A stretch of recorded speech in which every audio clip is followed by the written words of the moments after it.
ეს დაცემულის შვილები, ანაკის შვილები, ესეც გოლიათი.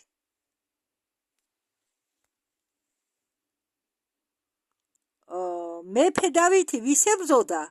გოლიათს. ესე იგი გოლიათები მაგ დროსაც არსებობდნენ.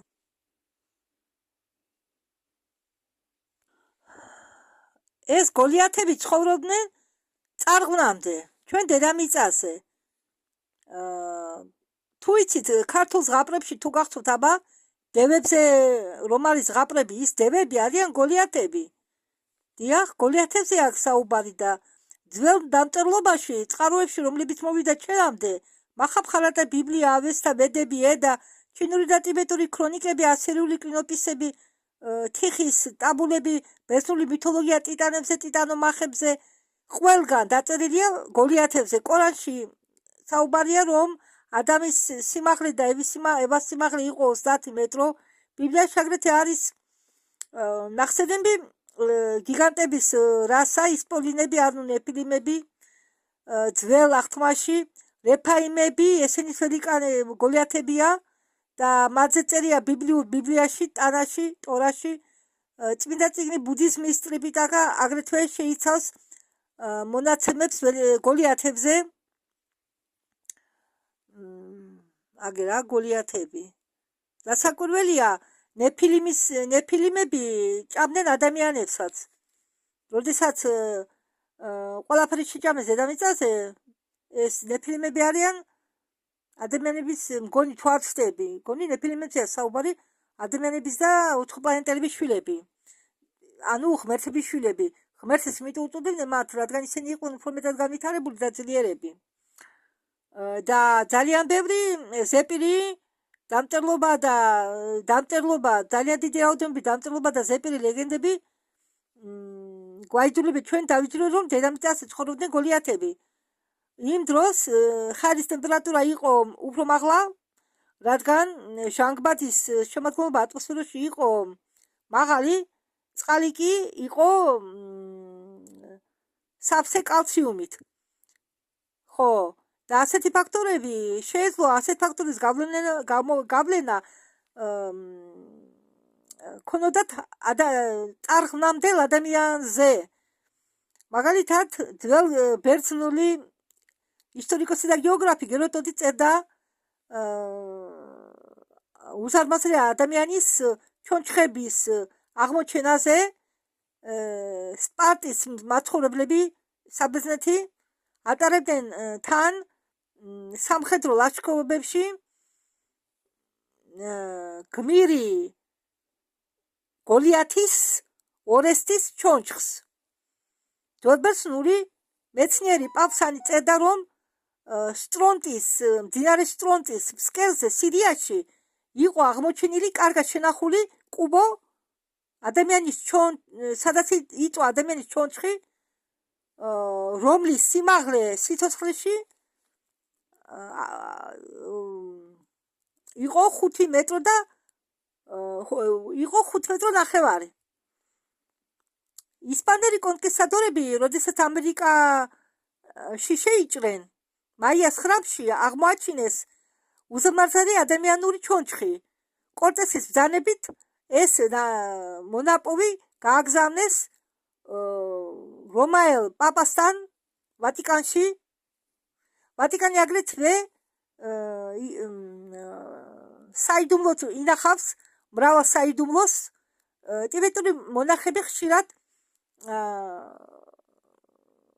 აქვეყნებენ მესიჯებს მიწისქვეშა მონასტერებზე, სადაც არიან შენახული დაბალზომიერებული გოლიათების სხეულები, რომლის სიმაღლე იყო 5-6 მეტრი.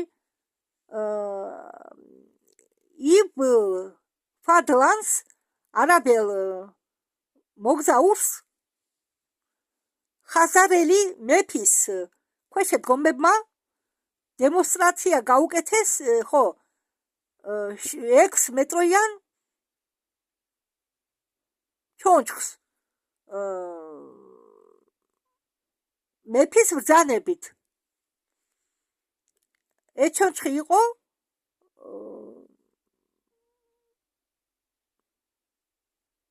ესე იგი ვოლსკოვა ბაგატერია ხო ალბათ ვოლგა იგულისხმებოდა ხო ვოლსკოვა ბაგატერია გოლიათები ხო რუსეთში კიდე იყო ძალიან ბევრი ამერიკელმა მკვლევარებმა ჩარლზ ფორდმა ოფიციალურად განაცხადა მე-18 საუკუნეში გიგანტურ ადამიანის ჩონჩხებზე რომლებიც აღიარება ამ ადამიანის არსებობისა კატეგორიულად უარყოფს ხო რომლების აღიარება არ უნდა დღევანდელ მეცნიერებას რადგან შემდგომში მაშინ უნდა ახსნას ეს ხო არა და არ აწყობთ მე საქმე ხელფასით დაეკარგება დისერტაციას და ყველაფერი გავიხსენო თუ სმითსონოვსკი ინსტიტუტის ნაღვრიანი საქმე იქ იყო სასამართლო გარჩევა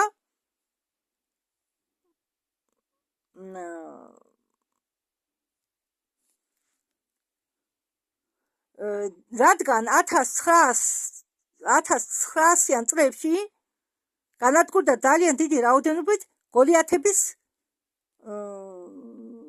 ჩონჩხები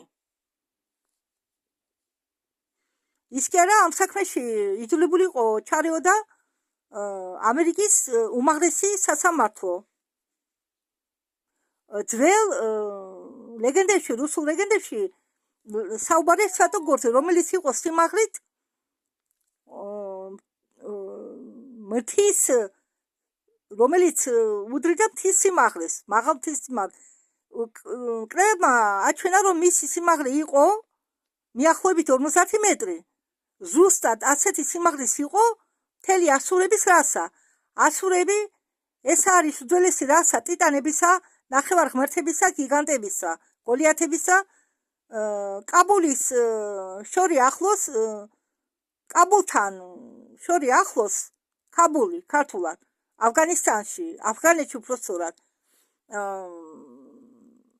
შენახულია 5 ქვის ფიგურა რომელიც უჩვენებს თანამედროვე ადამიანის და გიგანტების სიმაღლეს აღმავლობის მიხედვით სიმაღლის მიხედვით და ყველაზე დიდ სკულპტურას აქვს სიმაღლე 54 მეტრი ჩეჩნურ რესპუბლიკაში აგრეთვე არის ესე იგი დღემდე მოვიდა სკაზანია აუ დამაიწყეს კარა მნიშვნელობა გოლიათებზე და ეს მათი მონაყოლის დღემდე შენახვა აგრეთვე იყო მონაპოვართან შედარებული რადგან იყო აღმოჩენილი გოლიათის ძვალი ხო და ეს კაცი ამბობს რომ აქვს მე 2 ვიდეო ჩემ არხზე კოს ველიკანა გოლიათის ძვალი და გალავა ვიწესა და გოლიათის თავი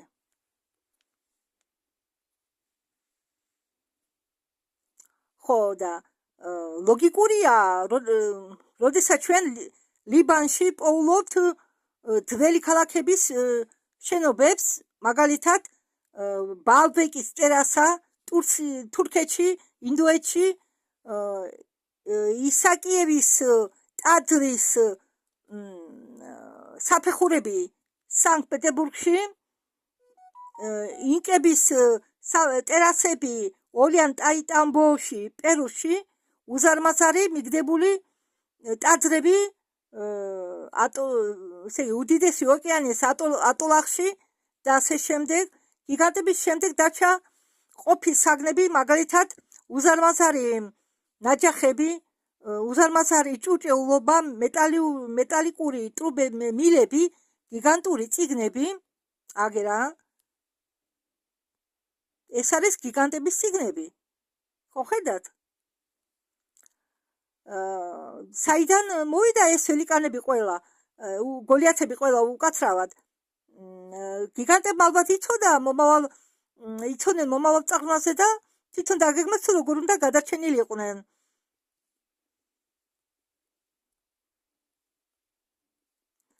ხო და ნოის მე მინდა თქვა რომ ნოის წარღვნა ეს იყო ერთადერთი შედარებით პატარა წარღვნა ვიდრე დანარჩენი და წარღვნები ბევრი იყო დედამიწაზე ნოის წარღვნამდე. ნოის წარღვნა არაფერი არა იმასთან შედარებით რაც იყო რა წარღვნებიც იყო მანამდე.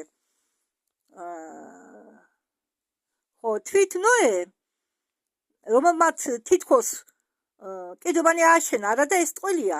ნოეს არანაირი კიდობანი არ აუშენებია, არანაირი კიდობანი არ გადაარჩენდა მაგას წარღვნისგან. უბრალოდ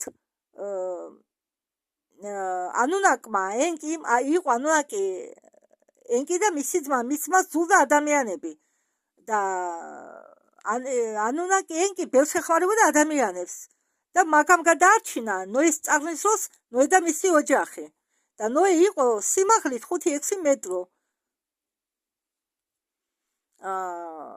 სიამდვილეში ცხოველებიც სათითაო ცხოველებს მერე კიდე შემოიყვანდნენ, თავიდან დათესავდნენ, ყველაფერს თესავდნენ. ადრე დედამიწა კი არ იყო დაფარული ტყეებით და მცენარეებით.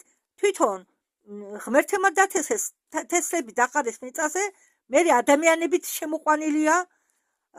მე მიგითხათ რომ მithქვამს ადრეც რომ ბევრი კატაკლიზმები ყოფილა, მთვარე ლელიას განადგურებამ გამოიწვია პირველი უდიდესი წარღვნა. განადგურდა ძალიან ბევრი ხალხი, ცხოველები, მამონტები და ასე შემდეგ და თქვენ რა გონია? საიდან მოვიდა ეს ახალი ცხოველები და ისინი? დათესეს თავიდან ბავშვები შემოიყვანეს. მე მერე თქვენ ვიდეოს ცალკე გადაგითარგმნით, სადაც იყო ინკუბატორები ბავშვების ინტერნეტ სახლები გაშენებული ყველგან და პატარა ჩვილი ბავშვები საიდან მოიყვანეს?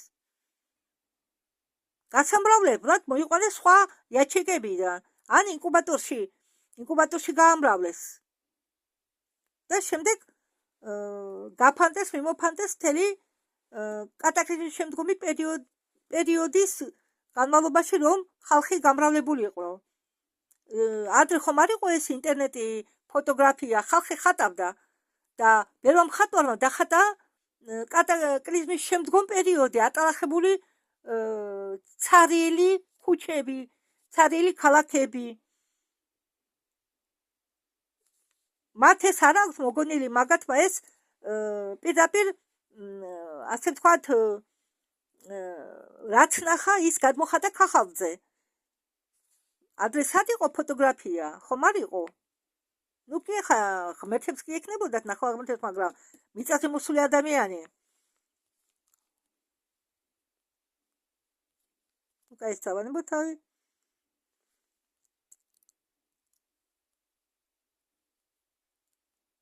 ხო და იმ მხატვრების ნამუშევარს თუ დავაკვირდებით, რომლებსაც უწოდებენ რუინისტებს, მხატვრები რუინისტები. რატო ქვია მხატვრები რუინისტები? იმიტომ რომ ამ მხატვრებმა დახატეს კატაკლიზმის შემდგომი ცივილიზაცია, ქალაქები, ქუჩები, ესე იგი ნანგრევებს ხატავდნენ და ამიტომ ამ მხატვრებს დაარქვეს მხატვრები რუინისტები, რომლებიც გამოსახავდნენ სურათებზე ადამიანებს და გოლიათებს და აქედან გამომდინარე შეიძლება გამოვიტანოთ დასკვნა რომ გოლიათებიც გადაურჩნენ კატაკლიზმებს. მაგრამ გოლიათებს ახსენდებენ არა მხოლოდ წარსულის ხატრები, არამედ ცნობილი რუსი მწერალი, მოგზაური, არქეოლოგი და სამოღვაწე საზოგადოების მოღვაწე უпростоრად ნიკოლაი კონსტანტინეს ერიხი. ის ახსენებს გოლიათებს თავის ნამუშევრებში მე-20 საუკუნის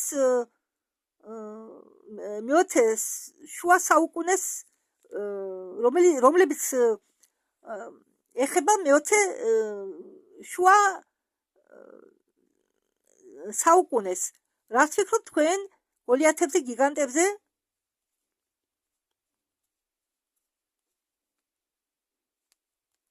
ხო, და არის ასეთი ვიდეო უბრალოდ კანალი ამ ვინც ახლა მე BBC-მაც ვის წეგს ვკითხულობ ამ პიროვნებას აქვს არხს ძენზე აკაუნტი руинился რუსულად ხო что гиганты когда-либо населяли нашу планету, существует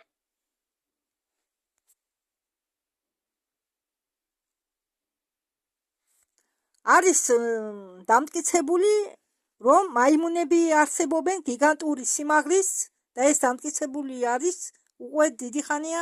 კარგი, მოდით ამ ნოტაზე დავამთავროთ.